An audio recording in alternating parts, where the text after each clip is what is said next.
At the beginning of martial law, majority of the people in the church sided with martial law. Ang propaganda nila noon, and many believe in the propaganda, martial law was necessary in order to stop communism in the Philippines. At the very start, I was quite happy and hopeful because I saw changes. Like, for example, the simple lining up of people to get a ride. No? There was no more pushing around, and to me that was a good sign. My father, I think, was one of the admirers of Marcos, and he thought that it was a good way of changing society, the corrupt system, because suddenly many of the properties that were stolen from him, from us, were suddenly returned.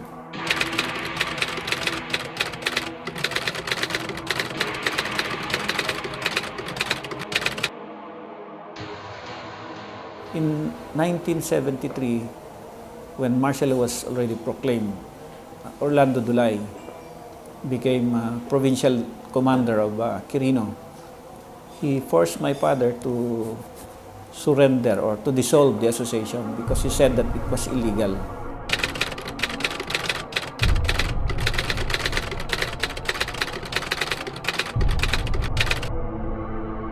So when my father, knowing his rights and the rights of his co-farmers, refused to dissolve and disobeyed the orders of Orlando Dulay, he was warned. And one day in June 20, he was directed to report to the provincial headquarters of the Philippine Constabulary. Right then and there, he was arrested and made to sign a blank. They call it ASO.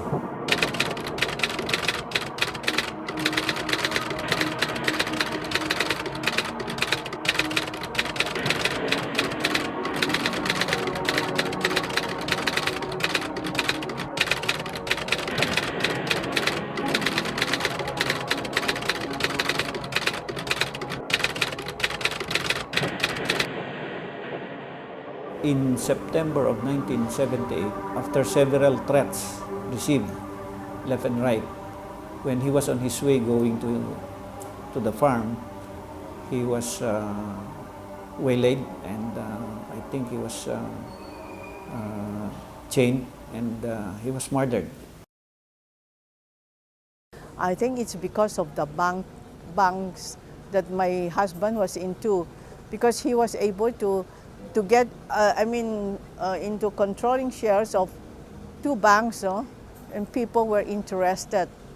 So maybe they thought that the way to get the banks are to keep you in detention, so you have to give up. I remember when I was in grade 6, suddenly my father was taken away. And 6 months late, and then my mother was put under house arrest. And then suddenly, after 6 months, when I came home, my mother was no longer there. She was taken away. And they were kept separately in Fort Bonifacio. And by the time the whole thing was over, I was high school too, so it's about 4 years later when they were released. They created some lies to make it a sensational issue that Vicente Tan was caught in the airport bringing out luggage or luggages of US dollars.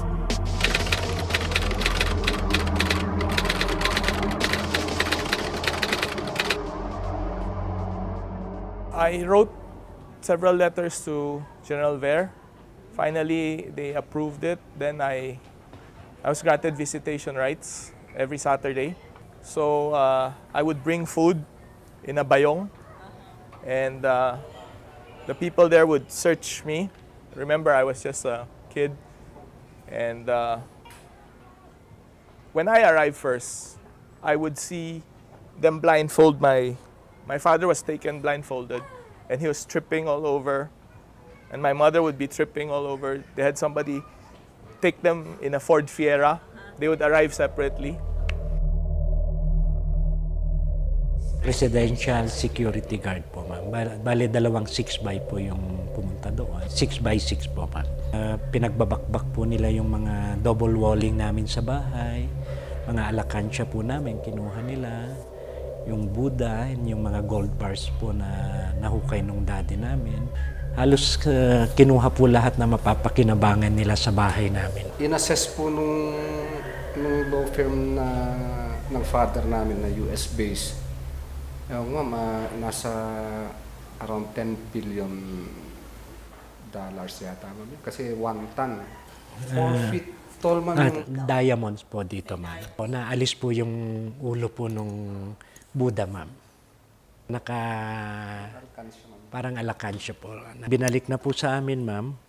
Ito na po, hindi na natatanggal yung ulo. And then tingga na po yung loob po. Pinahirapan po yung dad ko rito sa Baguio po noon. Pinapahiga po siya sa ice, kinukuryente po siya, ma'am, para pagpirmahin lang po na fake po yung budang kinuha sa bahay po namin.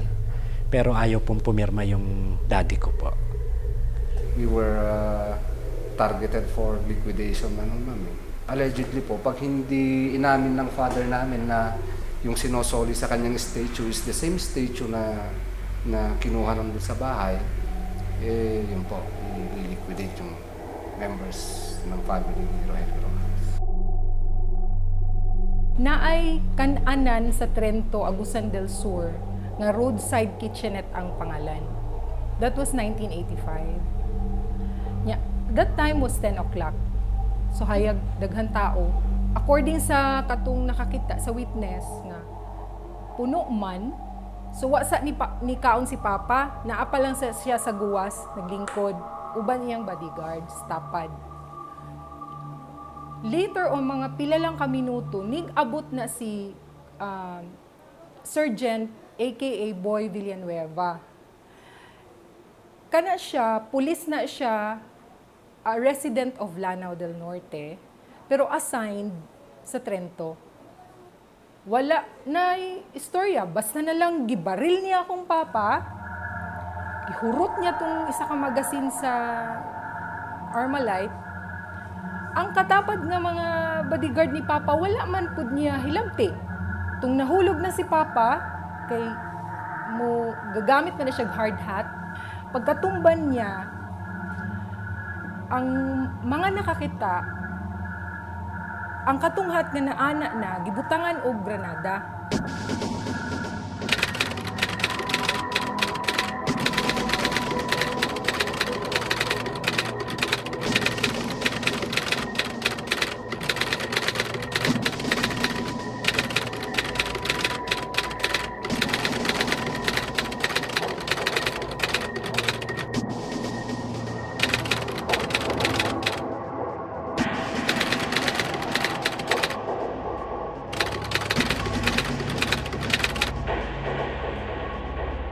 Sabi niya, kung sino sa inyong mga dalaga ang magugustuhan ko, riripin ko dito sa harap ng maraming tao. Nung nakarating na sa harap ko, kinulatan niyo itong suso ko nga, dito ko. Tapos itong tiyan ko. Ang akala ko noon, ako na ang nagustuhan niya. Nakatungo na ako ganun, kasi ayaw na, parang, na itong liig ko. Kasi sa takot ko nga, dalaga pa ako noon. Oo, para sinawakan ako sa mukha. Ganunin. Hindi na maitaas yung mukha ko dahil sa takot ko. Kasi baka ako na nga ang magugustuhan niya. Buti nga, nakakonsentrate na siya sa isang tao na yung tatay ko nga ang papatayin.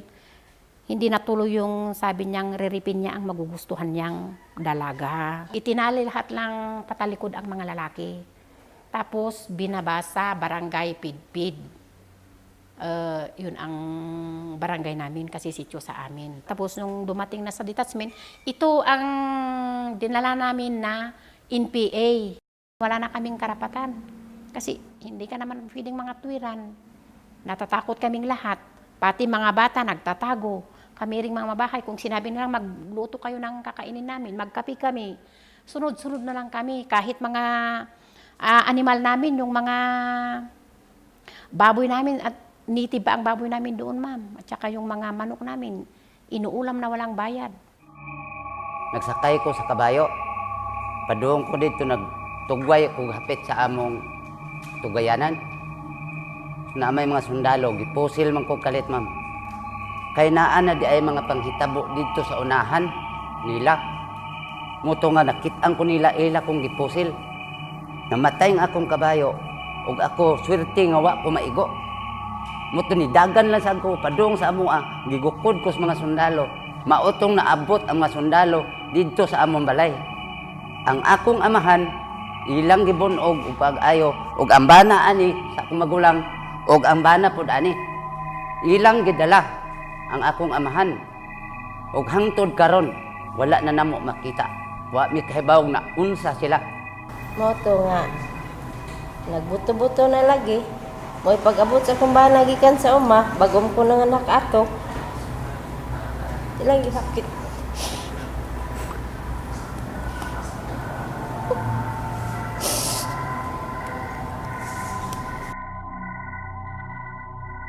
Na Oktubre 12, 1982. Adunay operasyon military 57 IB si SDF dito sa Sitio Lantad. Ug pag-abot nila sa among balay mga alas 5 sa hapon, dito nagsugod ang pagpanguha nila sa among mga baligya nga nagkalain-lain, labi na ang mga ilimnon, mga sigarilyo ug mga sudanon. Balor kana sa unom ka adlaw. Pagka Nobyembre 8, 1984, mao na sad nanguha na sad sila apil ng among mga mananap ug apil ng akong banag nabunog na kulata. Ug pagka Enero 15, 1985 didtong grabe nga hitabo kay ang tanan namong mga kabalayan gipangsunog ug mga kahayupan gipanguha mga baboy, mga manok ug mga butang. Halos walay nabilin nga wa gyud nabilin kay gisunog man apil ang among mga abot sa mga uma.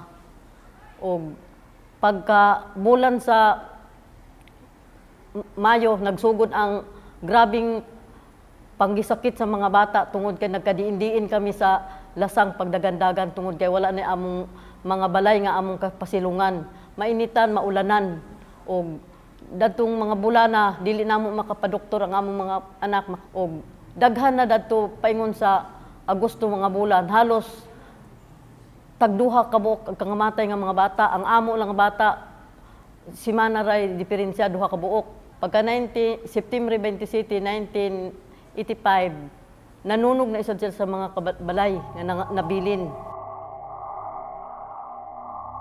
Nahimo kong treasurer sa Almanas, mao ng alyansa mag-umas sa Sambuanga del Sur. Gikan na ato giinitan ko sa mga sundalo diha sa amuang dapit lagi kay community organizer connection daw sa NPA. Ang tinuod pangsimbahan gid ang amuang pagpanglambo sa among panginabuhi.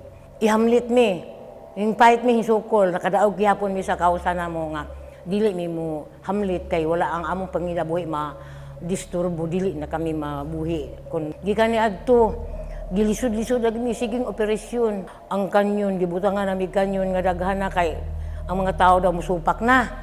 Sus karon kay gidakop man ko. Pagdakop sa kuha ug ang akong bana alas 6 sa buntag gidakop ko ilan akong pusilon kay ingon man ang MP ang pangulo nga si Cabanes nga ipapatay ko. Sus ila kong gidakop og higtan gigapos dayon giguyod kami gisaptapan na akong mata. Ano naman ako sa kalaha katong ininit. Ingon man si Father, naabot man ang pari. Ingon nga, sir, na kay bisita, kinsa man, pari. Ni wise gay kay iyang gibira akong buhok, wise gyud ka ha. Nag-imbitar kag pari ko, sir, wala man may mag-imbitar pari. Kay ni amay may diri. Unti-unan man me, o mas tulo ka tawo gyud pero wala may ingon nga nakaila sa ngalan pero nakaila may nga kanang army gyud sila. Okay, unti-unan man me, inana man kanang ana-ana pod me. Sir, wa mi labot sir inana. Insa nga sa man mo report mo. Dili sir oy naugon man kami din naog me. Insa sige hapa mo. Ito pong mama, lahi ko din nagkuan dito sa kusina. Di tagsa-tagsa din sila patay, kanang pusil. Na din, pag tanaw na ko dito, kung mama di nangaana naman, nang hapa, nahubo naman, kay gipusil na. Di, akong gidool dito. May gani kay, wala ko nila giapil kay, niingon man tong, igagaw sa kumbana, sa SDF nga, ayaw naghilabti kay, walay labot. Nana din, pagka human na to nga, human na sila diha gipatay sa silong, gi-strapping among balay. Ana, strapping, dito na nato naigo akong apuhan o akong manghod nga ulitaw. Dito na naigo. Pagkuha na nila, let's go din nila ang pabuto, arya din sila. Ana, din kami na lang doon sa kumbana mo nabilin. Gamay pa man kukuha ni ma'am. Duha ko katuig o 7 ka buwan. Nahitabo ang masakir. Ito sa balay. Di kuha man ko ng balay, ma'am. Di usil ang portahan. Dayon, ang unang nitindog akong papa. Ang unang nitindog, ma'am, akong papa. Kaya niana man akong papa, ma'am. Sir, kanang unsa man yung tuyo. Niana man to ang mga kanang Armed Forces of the Philippines nga kanang daguti ang suga, ipusil man nila, ma'am. Di naigo ang ilok. Pagkaigo, ma'am, namatay. Dayon, ma'am, ang ikadawang gipusil, kato kong uyuan. Naputol lang yung BTS, ma'am, kay naigo sa bala. Ang ikatulo, ma'am, ang akong lula. Ang akong lula, ma'am, naigo sa pusod. 7 gyud ka bala ang nalusak sa iyang pusod. Idala siya sa ospital, pero wala siya kaabot, ma'am. Namatay siya pagkaugma. Akong mama, ma'am, na tapsingan ra siya diri, ma'am, kay naghapak man siya namo. Kay gagmay pa man mi. Nako igsoon isa lalaki. Ang edad niya atong panahon na 5 siya katuig. Gihapan mi sa kong mama din, hilak kong mama, niingon akong mama nga, sir, kanang unsa man yung tuyo. Gi-ana daw mi sa una, ma'am, kay kato akong lula, ma'am, kanang kusog to siya sa kalihukan sa simbahan. Sa unang panahon, kana kuno mga kanang matawag bitaw na to og leader sa simbahan, initado daw na sa una.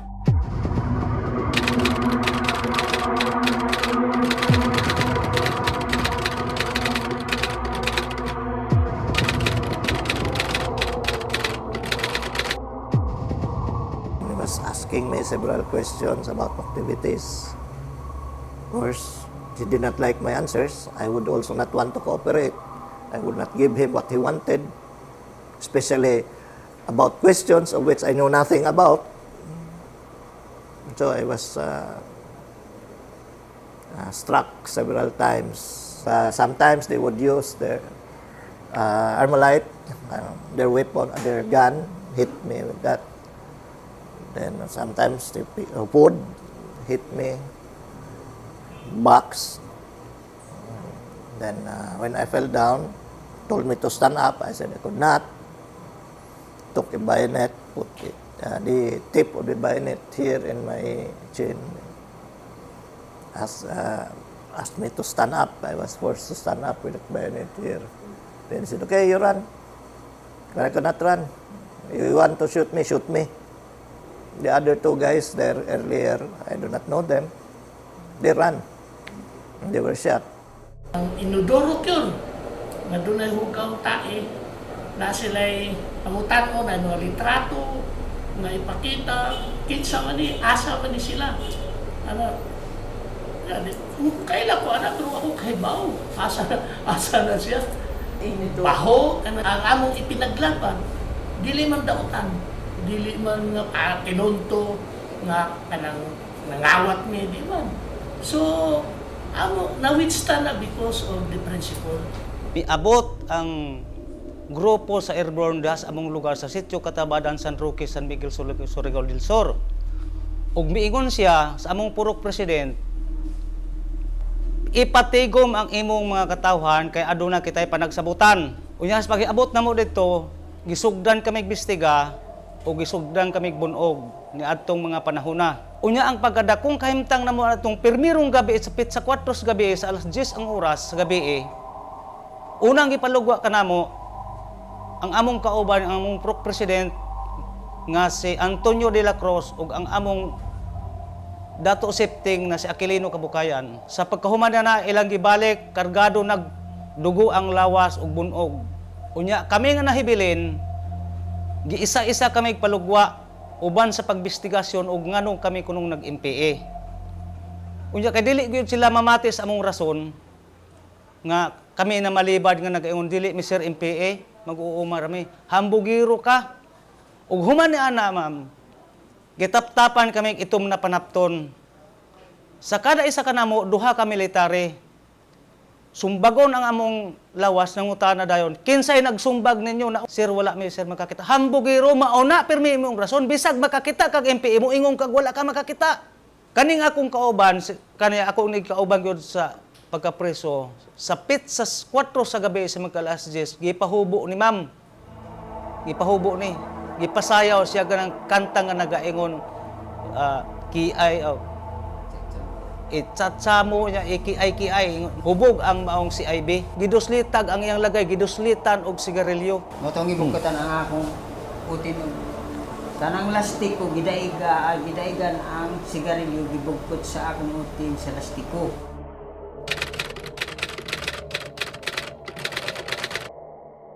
Gitawag ng marsyalo pero kibali silan ko na pagkistorya pumaslan. Sibat kami sa among maong lugar sa Katabalan. Ito mi sa pagtago. So samtang ang akong bata nga nasakiton, hanto na iabutan ngayon na wala akong matabang kay ito mi man madok di man mi makagawas sa mga sentro namo. So pati pagkaon namo balisig na kami magawas. Kay matag adlaw sila diha sa akong balay magtapok. Ang among manok o baboy namo nahurot na sini ang panihaw kay diha na sila nagpusting dihi. Himo nila nga ang akong balay bankers. Atong September 4, giimbitahan siya dito sa barak sa Santa Josepa.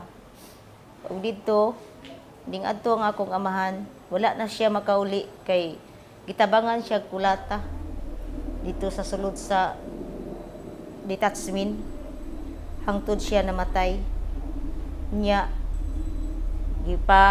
gawas dito sa gawas gitabangan siya pusil nya gipalubong siya nga sinasa lang sa kawayan ang gihimuglungon nya ang naglubong niya mga estudyante lang sa high school o kami wala gid mi makakita sa patayng lawas niya kay akon mo ato mi ilaban ming hutdon og patay.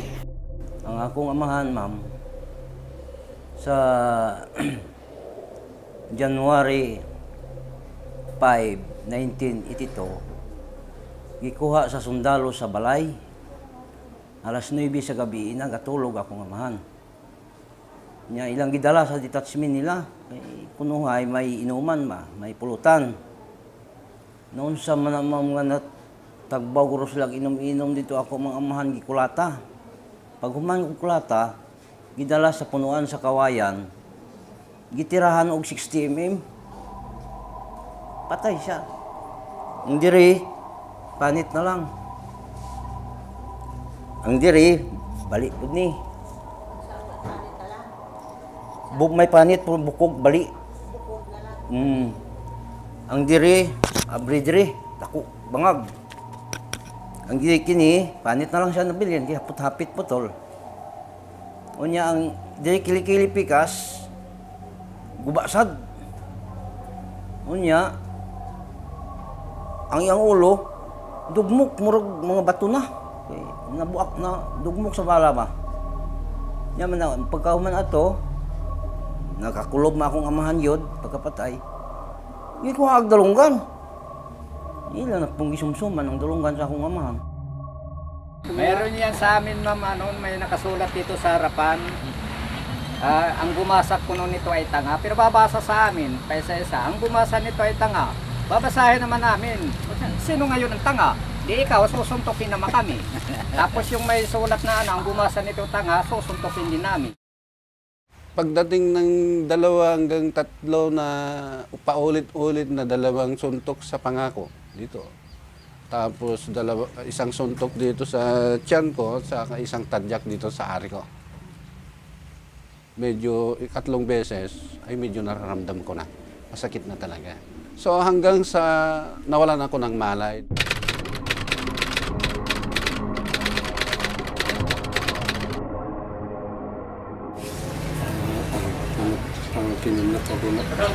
Kinilap ako ng mga army ng mga 2 buwan. dinala ako sa detachment nila, pinadede ng beer, pinatulog ng uban. Iwan po kami ng magulang namin sa isang lugar, liblib na lugar. Hanggang sa matunugan siguro ng militar na doon kami, kinuha po kami. Inilagay doon sa loob ng kampo. Doon sa loob ng kampo, ginawa kaming alila, tagahugas, linis.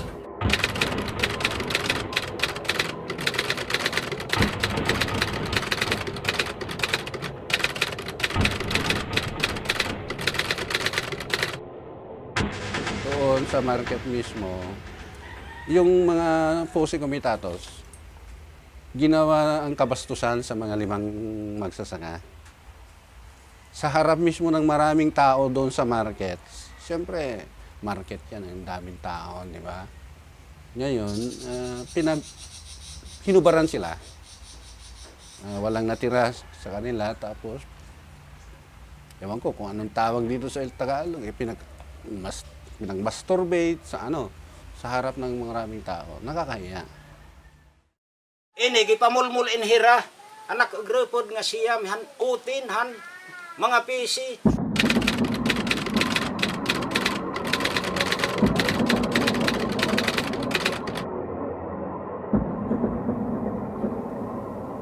There were all sorts of innuendos. And I think one reason for that, even when they just picked us up, we already told them our uncle on my mother's side was then head of ISAF. He was then Major Colonel Galileo Quintanar. There was sexual molestation, they removed my clothes and not at first when piring muna, piring. So kinuryente nila, they tied the wires dito and then dito so that todo ang kuryente. Tapos i-increase nilang gano'n. Hindi ka masagot, i-increase nila. May masagot, i-increase nila. That was screaming to high heavens. Gano'n. I was so traumatized. My body was physically traumatized. So hindi ako makakuan. I could not stop the tremor. Nanginginig ako. Hindi ko makakuan. I don't know how long that took. And to mock you further, and to humiliate you, they will play all the revolutionary songs. Love of God, beside me, yung masa lamang, yan. Manggagawa, gising at lumaban, yung lahat yan. Mga kinakanta sa kanya, yan, sige, pakinggan mo, mga ganyan, to mock you and to humiliate you, di ba? To dehumanize you, really, to dehumanize you. I guess malakas lang akong may malakas ang fighting spirit ko. Ang mga bala ipangutang diri sa tudlo dayon ipang islit. Dayon giupuan ko plus ang sili. Dayon kumot ang akong lawas, tibuok lawas, kumot. Katong sili tanan aplas tanan sa lawas. Apit itong sulod sa vagina.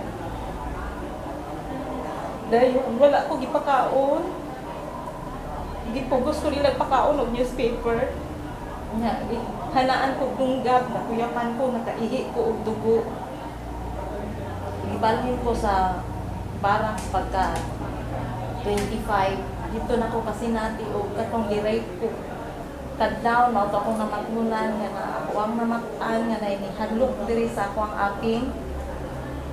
Pagbukas akong mata mo itong ako na tanawan dahil ang iyahang lymph nga na ay kakuyan. Military. Paghana na akong bubangon ko, sumbag akong kuto-kuto, akong diri, igulitan akong mga kamot. Kutuwad, nawala na po ko sa akong panimuot. Dahil nasundan pag ito siya na apay mga military nga kumusulod sila, kumut-kumuton, imuhang tutoy, imuhang lawas si kakikapol. Nasundan pag yun ang way, pagka 27, wala na ko'y mahimo, kay mura nagpatay ang akong lawas. Kung dili na ang murag, bahala na, namahala na lang ko, nagpatara. Kaya wala na magiboy kusog. Kaya sukad sa ako ang pagdako. Wala ko, nila kipakaon. Luya na kaya kong pamina, sakit na kaya ko. Walang pamina sa akong lawas. Pagka 20, nasundan na sa wala nagpilay ko. Pagka March 29, nabalhin ko sa kanang silga sa mga babae. Buwa pa ko kay istorya sa inahan. Magsige lang kong hilak dito. Bisan sa akong mga ginikanan, wala ko kay istorya kay ingnan man ko nga pamatyong sila kung musulti ko sa kong mama o sa ilahang dako-dako mo. Itong wala yun. Sige lang kong hilak sa sunod.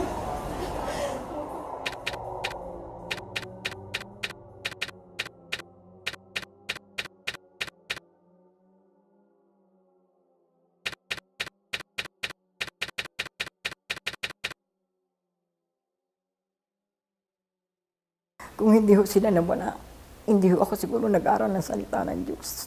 Kung hindi ho nangyari sa anak ko, hindi ko siguro nakilala ang Panginoon Yesus. Gusto unta may manimalos ma'am, pero wa magid may mahimo. Kay wa man mi katungod nga mo balos mi. Nga ay ampo lang namo sa Ginoo ma'am.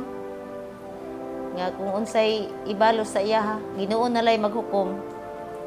Kay wala man mi mahimo. Maraming salamat sa Diyos at kahit papaano, kahit baldado ako, kahit matanda na ako, si misis ko matanda na, pero bihira kami magkasakit. Yan, hindi ko malilimutan ang malagim at napakadilim na pananaw ko sa martial law. Actually, ayaw ko nang bumalik ng martial law, pero sa tingin ko ngayon ay tuloy-tuloy pa rin ng martial law. Kaya kung hindi lang ako baldado, ma'am, kung hindi lang ako matanda na, tuloy pa rin ang laban ko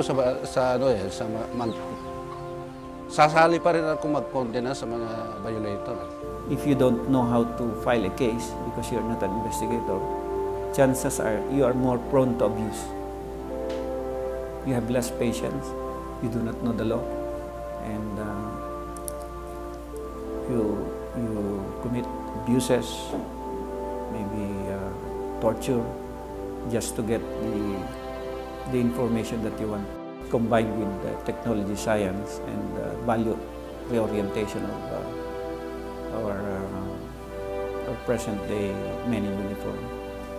We are slowly attaining at least a more trustworthy soldiers and policemen. So pag sinabi ko sa kanila, come on, let's talk, etc., etc. Yes, ma'am. Yes, ma'am. Yes, ma'am. There's a memorandum of agreement with the Armed Forces of the Philippines, the military, and that covers all services, Philippine Navy, Air Force, Marines, no? And then of course, the Philippine National Police, and then the BJMP. I haven't reached the Coast Guards yet, to incorporate human rights in their policies, programs, and practice. When something happens sa limbawa na talagang katakot-takot mo, I call them first. Okay, etong nakuha ko. I got this through tape that was sent to me about atrocities that you committed at such and such a camp. I just want you to know this, so I'm giving you a few days to do something about it. After which, I'll bring it out in media. Republic Act 10368 acknowledges that the state erred, nagkamali ang Estado nung panahon ng martial law. At itong batas na ito provides or grants recognition and reparation to all those who suffered, to those who were injured, to all those who were tortured, killed, disappeared, and even those who were forced to live in exile, and those whose businesses and properties were taken over.